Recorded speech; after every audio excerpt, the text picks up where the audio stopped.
نحمده ونصلي على رسوله الكريم اللهم صل وسلم على سيد البشر والشفيع والمشفع في المحشر الذي ختمت به النبيين وعليت درجته في عليين ووصفته في كتابك المبين فقلت وأنت أصدق الصادقين وأحسن القائلين وما أرسلناك إلا رحمة للعالمين أما بعد ماشاء اللہ آپ کی یہ کانفرنس آج کے دن کی مناسبت سے پورے پاکستان میں ایک حوالہ بن چکی.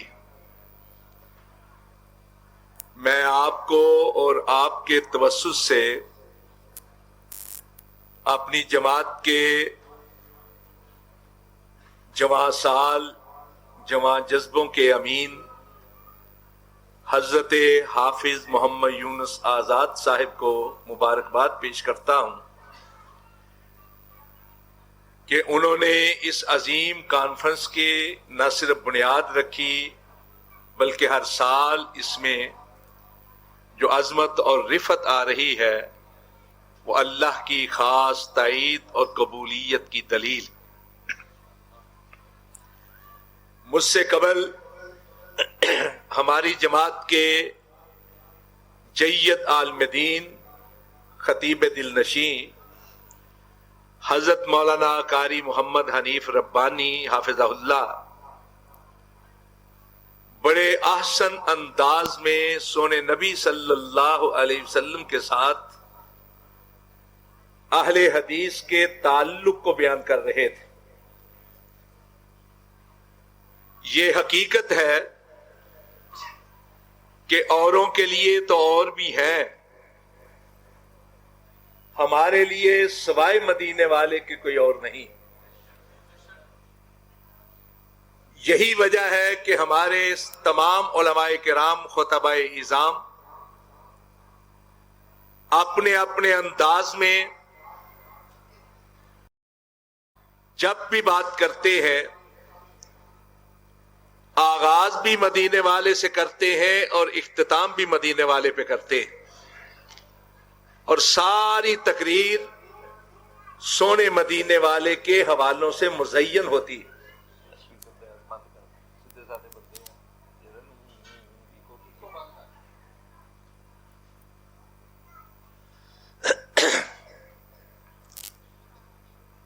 میں وقت کے اختصار کے پیش نظر دو ضروری گزارشات آپ کے گوش گزار کرنا چاہتا ہوں. پہلی بات تو یہ کہ مسلک اہل حدیث اگر مختصر الفاظ میں بیان کیا جائے تو یوں ہے کہ مدینے والے کی ذات جیسی کسی کی ذات نہیں، تو رب کعبہ کی قسم اس کی بات جیسی بھی کسی کی بات نہیں. مدت الدہور وما اتینا بمثلہ وَلَقَدْ أَتَا فَأَجَزْنَا عَن نُّظَرَائِهِ. صدیاں بیت گئی، زمانے لد گئے، کوئی آپ کی طرح کا پیدا نہ ہوا، اور جب آپ جناب آمنہ کے ہاں تشریف لے آئے اب قیامت قائم ہو جائے کوئی آپ کی طرح کا پیدا نہیں ہو سکتا. آپ عدیم النظیر ہیں، بے مثال ہیں، لاجواب ہیں. جب کائنات میں کوئی آپ جیسا پیدا ہی نہیں ہو سکتا تو پھر کون ہے جو کائنات میں آپ کی تعریف، آپ کی شان، آپ کی شایان شان بیان کرنے کی سخت رکھتا؟ کوئی نہیں. اس کائنات میں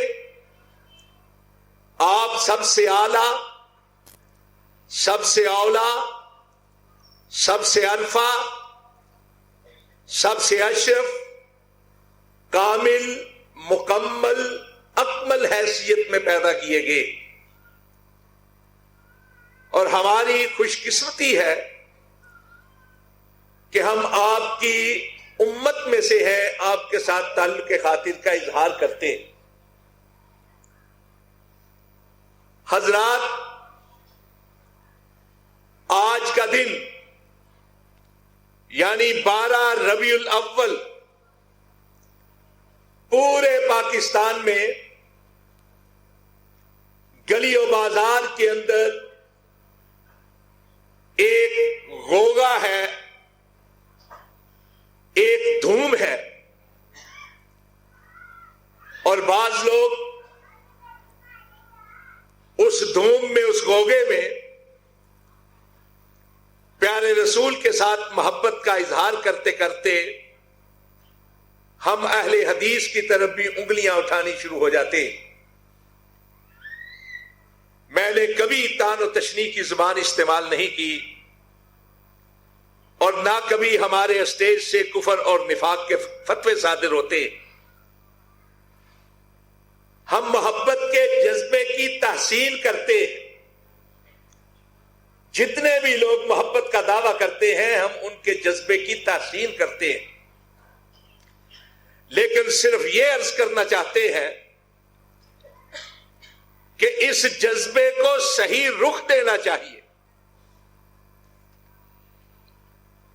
ہم آپ کے جذبے کی نفی نہیں کرتے، اس جذبے کو صحیح رخ دینا چاہتے ہیں۔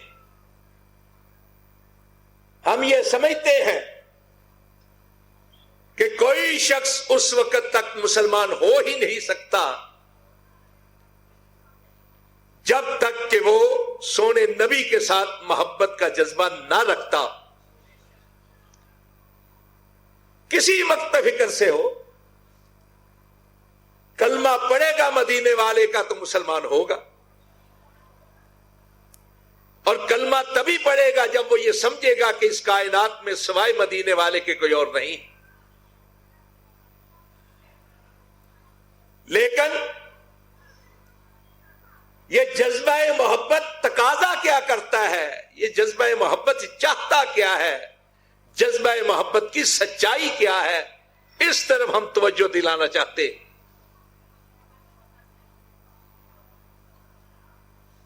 میں دعوت فکر دینے لگا۔ آمنہ کے لال، مکہ کے در یتیم، مدینہ کے تاجدار، نبیوں کے امام، رسولوں کے سردار، حضرت محمد مصطفیٰ صلی اللہ علیہ وسلم، دو حیثیتیں ہیں آپ کی، دو حیثیتیں۔ ایک ہے محمد بن عبداللہ کی حیثیت، اور ایک ہے محمد الرسول اللہ کی حیثیت صلی اللہ علیہ وسلم۔ مکے والے محمد بن عبداللہ کو مانتے تھے، محمد الرسول اللہ کو نہیں مانتے تھے۔ یہ مکے والے تھے جو محمد بن عبداللہ سے پیار کرتے تھے، لاڈ کرتے تھے، آپ کو صادق کہتے تھے، آپ کو امین مانتے تھے، آپ پر فخر کرتے تھے، اور یہ کہتے تھے لا یوزن بہ رجل شرفا ولا فضلا ولا عدلا، کہ اس کائنات میں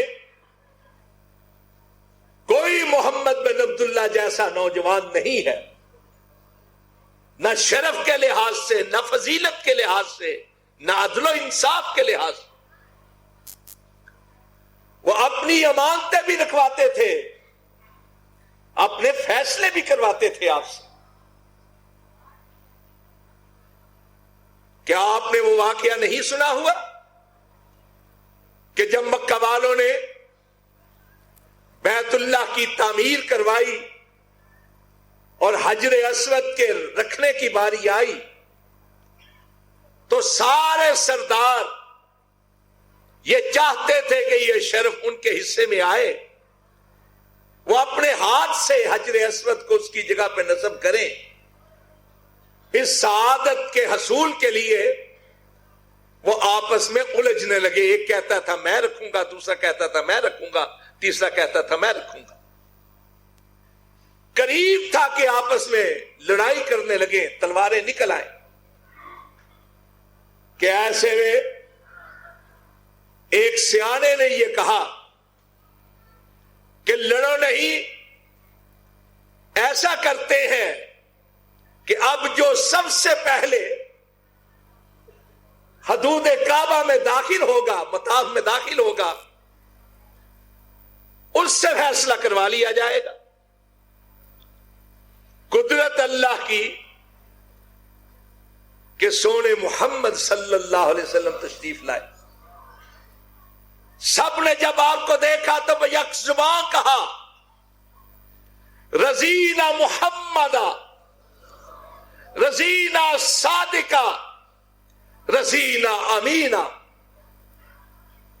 ہم راضی ہو گئے ہیں کہ سونے محمد آئے ہیں, صادق آئے ہیں, امین آئے.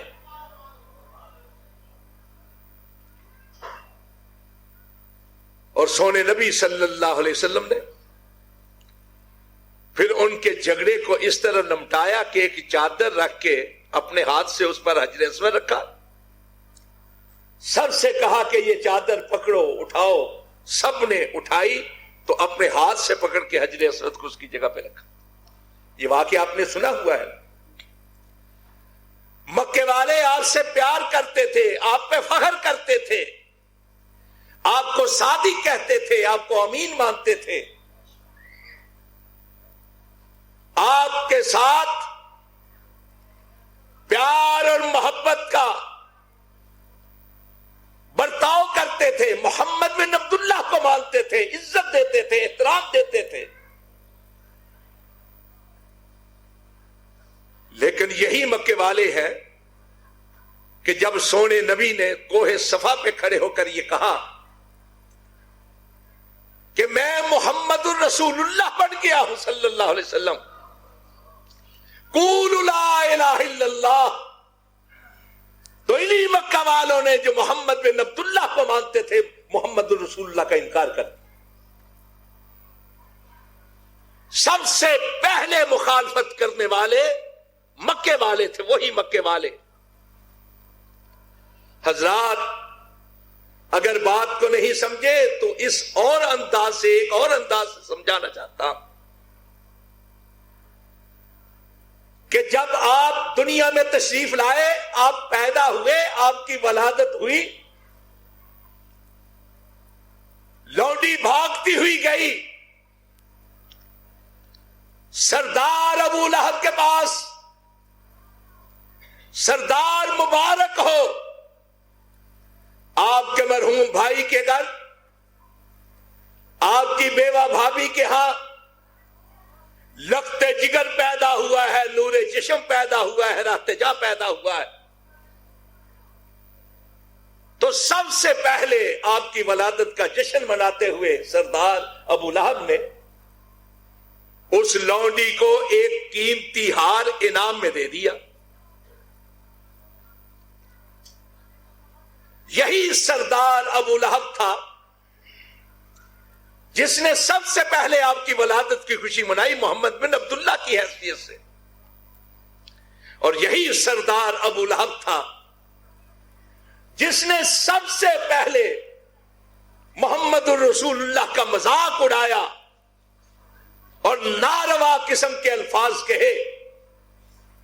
تو اللہ رب العزت نے یہ نہیں دیکھا کہ اس نے میرے نبی کی ولادت کا جشن منایا تھا, خوشی منائی تھی.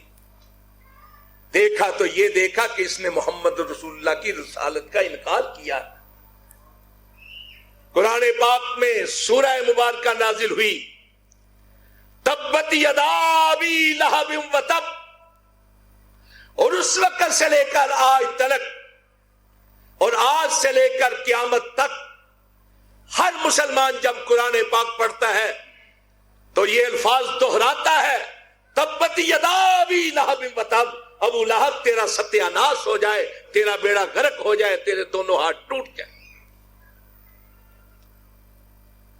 تو دو حیثیتیں ہیں محمد بن عبداللہ کی, محمد رسول اللہ. عبداللہ کو ماننا اور محمد الرسول اللہ کو نہ ماننا، جو بات میں کر رہا ہوں اس کو ذرا سمجھنے کی کوشش کیجئے گا۔ اگر کوئی محمد الرسول اللہ کو نہیں مانتا، وہ محمد بن عبداللہ کو لاکھ مانتا رہے، اس کو فائدہ نہیں ہونے کا۔ اللہ رب العزت نے قرآن پاک میں ارشاد فرمایا، لَقَدْ مَنَّ اللَّهُ عَلَى الْمُؤْمِنِينَ إِذْ بَعَثَ فِيهِمْ رَسُولًا مِّنْ أَنفُسِهِمْ يَتْلُو عَلَيْهِمْ آيَاتِهِ وَيُزَكِّيهِمْ وَيُعَلِّمُهُمُ الْكِتَابَ وَالْحِكْمَةَ۔ اللہ نے احسان کیا مومنوں پر، ایمان والوں پر اللہ نے احسان کیا کہ جب محمد بن عبداللہ کو رسول بنا کر مبعوث فرمایا، اللہ نے یہاں ولادت کو انعام کے طور پر نہیں کہا، احسان کے طور پر ولادت کو نہیں بیان کیا، رسول اللہ کی بعثت کو بیان کیا۔ رسول اللہ کی رسالت کو، آپ کی بعثت کو، محمد الرسول اللہ کو صلی اللہ علیہ وسلم احسان کے طور پر بیان فرمایا ہے۔ کیا مطلب ہے؟ مطلب یہ ہے کہ اگر محمد بن عبداللہ کو مانتے ہو تو اس سے بڑھ کر تمہیں محمد الرسول اللہ کو ماننا پڑے گا صلی اللہ علیہ وسلم، اور اگر محمد الرسول اللہ کو نہیں مانتے تو پھر ہم میں اور مکے والوں میں فرق کیا رہ گیا؟ ولادت ایک خوشی کی بات ہے، لیکن اصل چیز ہے سونے نبی کی نبوت کو ماننا، آپ کی رسالت کو ماننا، آپ کی تعلیمات کو ماننا۔ سونے نبی آئے کس لیے تھے؟ گلیاں اور بازار سجانے کے لیے نہیں، سونے نبی آئے تھے انسان کو انسان بنانے کے لیے، اور اس سے بھی بڑھ کر یہ کہ انسان کو مسلمان بنانے کے لیے، اور اس لیے بھی آئے تھے کہ آپ گلی و بازار کا حق ادا کریں۔ ایک دن بینر لگا کر اس بات کا اعلان کر دینا کہ آپ گلی و بازار سجانے کے لیے آئے تھے، اور پورا سال بازاروں کے اندر رکاوٹیں پیدا کرنا، لوگوں کے راستوں کو روکنا، لوگوں کے آتے جاتے لوگوں کے لیے راستوں کی تکلیف بننا، کیا یہ روا ہے؟ سونے نبی صلی اللہ علیہ وسلم کی تعلیمات کو دیکھیں، آپ کے فرمودات کو دیکھیں، آپ کے ارشادات کو دیکھیں۔ اللہ رب العزت نے قرآن پاک میں ارشاد فرمایا، لوگوں سنو، رسول کس لیے آئے؟ وَلَقَدْ بَعَثْنَا فِي كُلِّ أُمَّةٍ رَسُولًا أَنِ اعْبُدُوا اللَّهَ وَاجْتَنِبُوا الطَّاغُوتَ۔ رسول اس لیے آئے تھے کہ اللہ کی عبادت کی جائے، اللہ کا بندہ بنا جائے۔ اور جانتے ہیں بندہ کس کو کہا جاتا ہے؟ یہ ہم کہتے ہیں اللہ کا بندہ، اللہ کا، اصل میں لفظ ہے بندہ۔ جو اللہ سے بندہ ہو وہ اللہ کا بندہ ہوتا ہے، جو اللہ اور اس کے رسول کے احکامات کو مانتا ہے وہ اللہ کا بندہ ہے۔ جتنے رسول آئے ہیں، دو نکاتی چیز اللہ رب العزت نے سورہ نحل میں بیان کی ہے، ایک اس لیے کہ اللہ کی عبادت کرے، اور دوسرا یہ ہے کہ شیطان کے کاموں سے بچ جائے، شیطان سے بچ جائے، اللہ سے محبت کرے، شیطان سے نفرت کرے۔ آج ہم دیکھیں ہم کر کیا رہے ہیں، کیا کر رہے ہیں ہم؟ کیا ہمارے معاملات، ہمارے افعال، ہمارے اقوال، ہمارا کردار، ہماری گفتار اللہ کی عبادت کے لائق ہے؟ کیا ہم شیطان کے معاملات سے نفرت کرتے ہیں یا نہیں کرتے؟ ذرا غور تو کریں۔ اللہ رب العزت نے سونے نبی کی بعثت کے بارے میں ارشاد فرمایا وَمَا أَرْسَلْنَا مِن رَسُولٍ إِلَّا لِيُطَاعَ بِإِذْنِ اللَّهِ، ہم نے رسول کو اس لیے بھیجا ہے کہ اللہ کے حکم سے اس کی اطاعت کی جائے، اس کی فرما برداری کی جائے۔ اے دعوی محبت کرنے والوں، اے محبت کے نعرے لگانے والوں، اے سال کے بعد محبت کا مظاہرہ کرنے والوں، میں تمہارے جذبے کی نفی نہیں کرتا، میں چاہتا ہوں اپنے جذبے کو صحیح رخ دو کہ جو سونے نبی کی بعثت کا مقصد ہے اس کی طرف آؤ اور اپنے سارے معاملات سونے مدینے والے کے سپرد کر، اپنی زندگی کو سونے مدینے والے کے تابع کر۔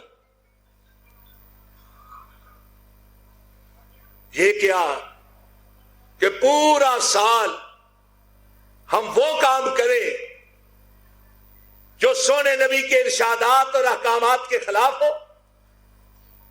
اور ایک دن ہم نعرے لگا کر یہ سمجھے کہ بس مسئلہ حل ہو گیا۔ پورا سال بے ایمانی کرے، لوگوں کے حقوق کو غصب کرے، لوگوں کے مال پہ ڈاکہ ڈالے، لوگوں کی جائیداد غصب کرے، اپنی بیٹیوں اور بہنوں کی وراثت میں حصہ نہ دے، اور یہ سمجھے کہ ہم جا کے عمرہ کریں گے سارے گناہ معاف ہو جائیں گے۔ ایک دن، صرف ایک دن ہے یہ محبت، اور وہ دن بھی جب نعرے لگ رہے ہوتے ہیں، کوئی تان و تشنی نہیں، دعوت فکر ہے، سوچے ذرا سوچے، اس دن بھی جب ہم جلوس لے کر نکل رہے ہوتے ہیں، قریب کی مسجد سے سونے مدینے والے کی آواز آتی ہے حی علی الصلاۃ، حی علی الصلاۃ، لوگوں نماز کی طرف آؤ، تو ہم سونے کے نعرے تو لگا رہے ہوتے ہیں لیکن سونے کی آواز پہ کان دھرنے کے لیے تیار نہیں ہوتے۔ اس دن بھی،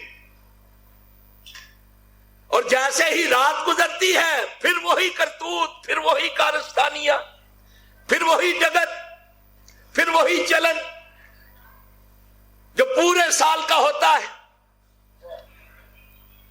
نعرے لگا لگا کے ہانپ جاتے ہیں اور پھر اوندے منہ گرتے ہیں کہ صبح فجر کی اذانیں بھی ہمارے کانوں پر اثر نہیں کرتی۔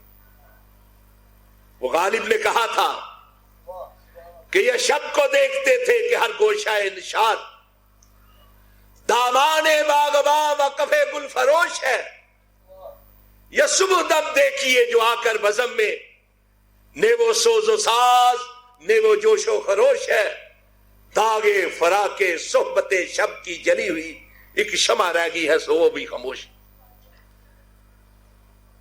میرے بھائیوں، جذبہ محبت کا تقاضا یہ ہے کہ ہمارے دن رات، ہمارے ہفتے، ہمارے مہینے، ہمارے سال، ہمارے کردار، ہماری گفتار، سارے کے سارے تابع ہو جائے سونے مدینے والے کے احکامات کی۔ لِیُطَاعَ بِإِذْنِ اللَّهِ، اللہ کے حکم سے اس کی اطاعت فرما برداری کی۔ میں یہ بات کہتے ہوئے کوئی بات محسوس نہیں کرتا کہ کاش ہم نے گلیوں کے اندر رنگ نہ بکھیرا ہوتا تو کوئی بات نہیں تھی، ہماری زندگی سونے مدینے والے کے رنگ میں رنگ جاتی۔ ہم کاغذ کی جھنڈیاں نہ لگائے تو کوئی بات نہیں، ہم مدینے والے کے دین کا جھنڈا تھام لیں۔ یہ منڈھیروں پہ، چھتوں پہ کنکمے نہ جلے تو کوئی بات نہیں، ہمارا اندرون منور ہو، ہمارا اندرون روشن ہو سونے مدینے والے کی تعلیمات سے۔ ہم کہیں تو وہ کہیں جو سونے مدینے والے نے کہا ہے، کریں تو وہ کریں جو سونے مدینے والے نے کیا۔ کتنے ہیں، جتنے ہیں، کتنے ہیں اور جتنے ہیں، آپ بھی، میں بھی، سب کے سب محبت کا دعویٰ کرتے ہیں تو محبت کا تقاضا بھی پورا کریں۔ بتائے کہ یہ رسموں پہ اوپر پیسہ خرچ کرتے ہیں، کیا ہمارے ہمسائے پیٹ بھر کے کھاتے ہیں؟ کیا سکون کے ساتھ سوتے ہیں؟ یتیم بچیاں شادی کی وجہ سے، مال نہ ہونے کی وجہ سے گھروں میں تو نہیں بیٹھی ہوئی؟ بیواؤں کا کوئی آسرا ہے یا نہیں ہے؟ جتنے نمازی ہیں ان کی طرف دیکھیں، ان کی معاشی حالات کو دیکھیں۔ سوال یہ نہیں ہوگا کہ تم نے جلوس کتنا لمبا نکالا، تم نے جھنڈا کتنا بڑا لگایا، تم نے روشنی کتنی بکھیری۔ سوال یہ ہوگا کہ نماز پڑھتے ہو یا نہیں پڑھتے۔ سوال یہ ہوگا کسی کا حق تو نہیں مارا، عمر ملی تھی تو کہاں بسر کی، مال ملا تھا تو کہاں خرچ کیا۔ جو مولوی سال کے بعد ایک دن کے لیے لوگوں کو جذباتی کرتا ہے اور انگلیاں اٹھاتا ہے ان کی طرف جو اس دن کو نہیں مناتے، کیا وہ مولوی حقوق العباد کی بات کرتا ہے؟ کیا وہ حقوق اللہ کی بات کرتا ہے؟ کیا وہ خدمت خلق کی بات کرتا ہے؟ کیا وہ دوسروں کے دکھ کے اندر شریک ہونے کی بات کرتا ہے؟ یہ چیزیں ہیں سوچنے سمجھنے کی۔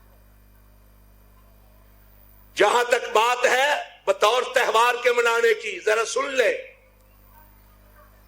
میں نے پہلے عرض کیا تھا کہ اوروں کے لیے تو اور بھی ہیں، ہم اہل حدیث کے لیے سوائے مدینے والے کے کوئی اور نہیں۔ ہمارا یہ ماٹو ہے کہ مدینے والے کی ذات جیسی کسی کی ذات نہیں، تو رب کعبہ کی قسم اس کی بات جیسی بھی کسی کی بات نہیں۔ لیکن بطور تہوار کے ایک دعوت فکر دے کر جا رہا ہوں، ایک سوالیہ نشان۔ سوالیہ نشان یہ کہ تہوار جو ہوتا ہے اس کی تاریخ متعین ہوتی ہے۔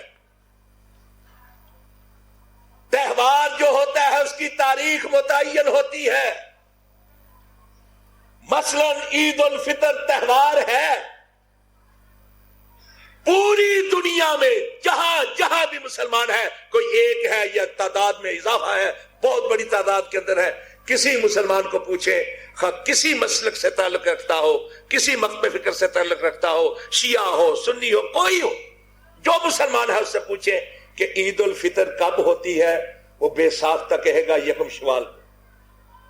ایک تاریخ ہے متعین، یکم شوال۔ اس سے پوچھیں کہ عید الاضحیٰ کب ہوتی ہے، وہ کہے گا 10 ذو الحجہ کو۔ چاند دیکھنے پر اختلاف ہو سکتا ہے لیکن ان تہواروں کی تاریخ پر کوئی اختلاف نہیں۔ اب میں پوچھتا ہوں، اگر سونے نبی کی پیدائش تہوار ہوتی تو پھر تاریخ میں اختلاف کیوں ہوتا؟ مولوی امیر الدین نواں شہر ملتان کا انہوں نے کتاب لکھی ہے حیات طیبہ، وہ کہتے ہیں 5 ربیع الاول کو پیدا ہوئے۔ امام ابن کثیر رحمت اللہ علیہ نے البدایہ والنہایہ میں کہا، بعض لوگ کہتے ہیں 2 کو، بعض کہتے ہیں 5 کو، بعض کہتے ہیں 8 کو، بعض کہتے ہیں 9 کو، بعض کہتے ہیں 10 کو، بعض کہتے ہیں 12 کو، بعض کہتے ہیں 17 کو، بعض کہتے ہیں 19 کو، بعض کہتے ہیں 22 کو۔ زاد المعاد کے اندر امام ابن قیم نے ایک قول 8 ربیع الاول کا بھی لکھا ہے۔ طبقات ابن سعد میں 10 ربیع الاول ہے۔ شیعہ حضرات 17 ربیع الاول کو مناتے ہیں۔ جتنے بڑے بڑے مصنف ہیں سیرت نگار، مولانا ابوالکلام آزاد، مولانا شبلی نعمانی، سید سلیمان ندوی، قاضی سلمان منصور پوری، چودھری فضل حق، اکبر شاہ خان نجیب آبادی، معین الدین ندوی، ان سب نے لکھا ہے کہ آپ 9 ربیع الاول کو پیدا ہوئے، 9 ربیع الاول کو۔ اور محمود پاشا فلکی مصر کا ایک ماہر فلکیات تھا، ریاضی دان، اس نے باقاعدہ کتاب لکھ دی ہے یہ ثابت کرنے کے لیے کہ آپ 9 ہی کو پیدا ہوئے۔ مولانا احمد رضا خان بریلوی، فتاوی رضویہ جلد 26 صفحہ 412 پہ لکھتے ہیں کہ آپ 8 ربیع الاول کو پیدا ہوئے تھے، اور باقاعدہ حوالے دے کر لکھتے ہیں. ہاں جی، صفحہ 412 جلد 26 فتاوی رضویہ، اور فتاوی رضویہ کی یہی جلد 26 صفحہ 415 میں لکھتا ہے کہ آپ 12 ربیع الاول کو فوت ہوئے تھے. مولانا عمر چروی نے اپنی کتاب میں قیاس حنفیت کے اندر لکھا ہے کہ آپ 12 کو فوت ہوئے تھے. چھوڑے ایک اور بات سنیں، صرف ربیع الاول کی تاریخوں پہ ہی اختلاف نہیں، مہینوں پر بھی اختلاف ہے. بعض کہتے ہیں کہ رمضان کا تبرک اور تقدس اس لیے کہ آپ رمضان میں پیدا ہوئے، بعض کہتے ہیں کہ آپ ربیع الاول میں پیدا ہوئے، بعض کہتے ہیں آپ محرم میں پیدا ہوئے. اور اوروں کی بات چھوڑے، 11ویں والے پیر جن کے نام کی 11ویں دی جاتی ہے، ان کی کتاب ہے غنیۃ الطالبین، اس میں جب دنوں کی بحث ہوئی تو اس میں انہوں نے لکھا ہے کہ آپ 10 محرم کو پیدا ہوئے. میں یہ کہتا ہوں کہ اگر یہ تہوار ہوتا تو پھر تاریخ میں اختلاف نہ ہوتا. اس کے باوجود کہ تاریخ پہ اختلاف ہے، ہم اہل حدیثوں سے کبھی آ کر پوچھو کہ تم 12 ربیع الاول کو کیوں نہیں مناتے؟ اس لیے کہ سونے نبی اس روز دنیا سے رخصت ہوئے تھے، اور اس پہ کسی کا کوئی اختلاف نہیں ہے. یہ جو آج پیدائش کی بات کرتے ہیں، یہ بھی کئی سال، آج سے 10-15 سال پہلے 12 وفات ہی کا جلوس نکالا کرتے تھے.